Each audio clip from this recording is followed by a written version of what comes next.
most probiotics are a complete waste of money. Did you know that most probiotics, when taken with antibiotics, actually make your gut recovery longer, not sooner? Meaning if you take the wrong probiotics with antibiotics, your gut is going to take longer to get better. That's what that means. Did you know that most probiotics don't even have the strains in them that they say they do? Did you know that those probiotics that have tens and tens of billions of CFUs, did you know that that may very well not even matter? That more CFUs doesn't actually mean it's going to be more effective? Here's one for you. Did you know that fermented foods are prebiotics, not probiotics? Meaning, yes, when they're fermented, they have living organisms in them. If you're buying commercial fermented foods, most of the organisms die in the packaging process, and the ones that are alive actually don't survive digestion to do anything in the gut. These were the first words I heard, or the first comments I heard from the microbiologist that formulated our probiotic. He had been doing research on the microbiome, on enzymes and probiotics for 20 plus years, and he thought most probiotics were a complete waste of money. By the way, this is coming from a guy that actually is a keynote speaker at a lot of the fermentation conferences. He would stand up and say, fermented foods are not probiotics, they're prebiotics. I'm like, wow, that can't be super welcoming. I'm sure people get pissed by that. He's like, no, it's just a fact. When we were having our probiotic formulated, he was like, Phil, a lot of people are going to take a probiotic when they're taking an antibiotic. You need strains that are clinically shown to reduce antibiotic-caused imbalances. I'm like, those exist? And he's like, sure. Aspergillosis, Bacillus clausii survives in the presence of antibiotics, Bacillus subtilis, he went through a whole list. I was like, oh, that's cool. He's like, number 2, a good probiotic is a gut management probiotic. It's not a reseeding probiotic. Meaning, these are probiotic strains that go into the system. They have significant impact on modifying the microbiome. You want to modify the microbiome. Most probiotics do not do that. You want something that is actually going to increase all the good stuff and is going to drive out the bad stuff via competitive exclusion. He goes, that's a big deal. A lot of strains, people say they help with the gut barrier. He's like, we're going to use strains that are actually shown to reduce the biomarkers of leaky gut by 60%. I was like, what is a biomarker of leaky gut? I didn't know that you could test for that. And he said, of course you can. He goes, you can test for certain inflammatory markers, but he goes, a real key indicator is LPS. He goes, if you take the right strains of probiotics, you can reduce the LPS or lipopolysaccharides in the blood by 60% in like 60 days. I was like, that's good, right? And he's like, that's a big deal.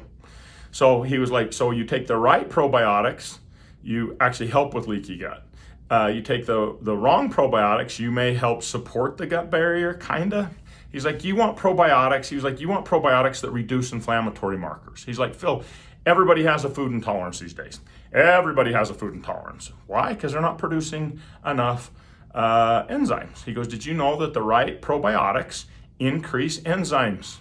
He goes, Bacillus coagulans increases the enzymes that are needed to help break down FODMAPs, which for those of you that have IBS and such, that's kind of a big deal. Did you know that Aspergillosis actually increases DAO enzyme production, which at the time didn't mean anything to me, just to be clear. I was like, I don't know what you just said. He goes, that's a big deal for somebody that has histamine intolerances. He goes, you want something that's not a non-histamine producer that actually helps with histamine intolerances. And my response to all of this, because I was overwhelmed with all of it, and I'm like, what? He goes, oh yeah, and by the way, metal toxicity is a big deal.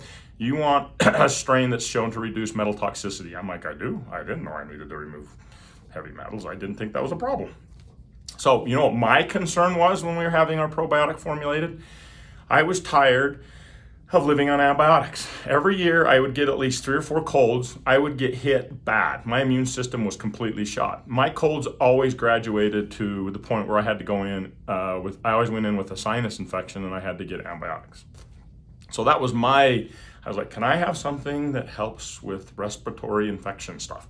And he was like, yeah, that's Bacillus clausii.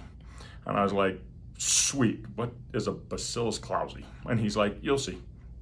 Do you know how long it's been since I have had a sinus infection now? 9 years. 9 years. I have not been on antibiotics for actually anything in 9 years, which is a big deal given that I used to be on them at least, probably at least once a year, if not 3 times a year. Okay, the other thing I had is food intolerances. And oddly enough, my food intolerances were with healthy foods.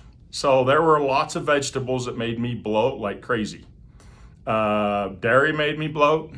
There was a lot of stuff that I just couldn't eat without bloating. Guess how many food intolerances I have now? Was all of this magically solved in 30 days? No. What about a week? Nope. It took time. Reducing my bloating took taking the right probiotics for roughly 8 months.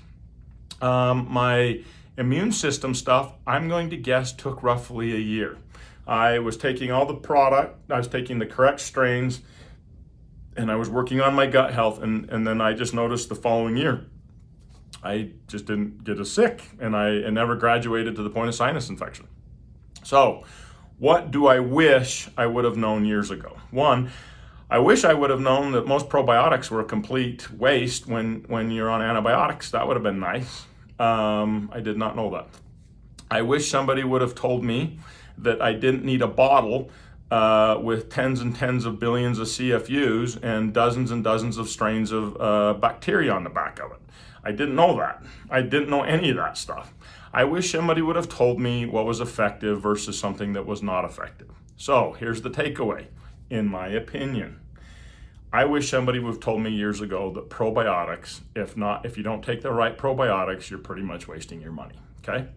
Now, I know a lot of you are going to say something like, I take a probiotic and it helps. I take a probiotic and it's been helpful. Here's my response back. But are you fixing the problems? If you are, that's a good probiotic. I have nothing to disagree with, okay? But this is my takeaway, and these are things I wish somebody would have told me years ago about probiotics. Hope this helps. Bye.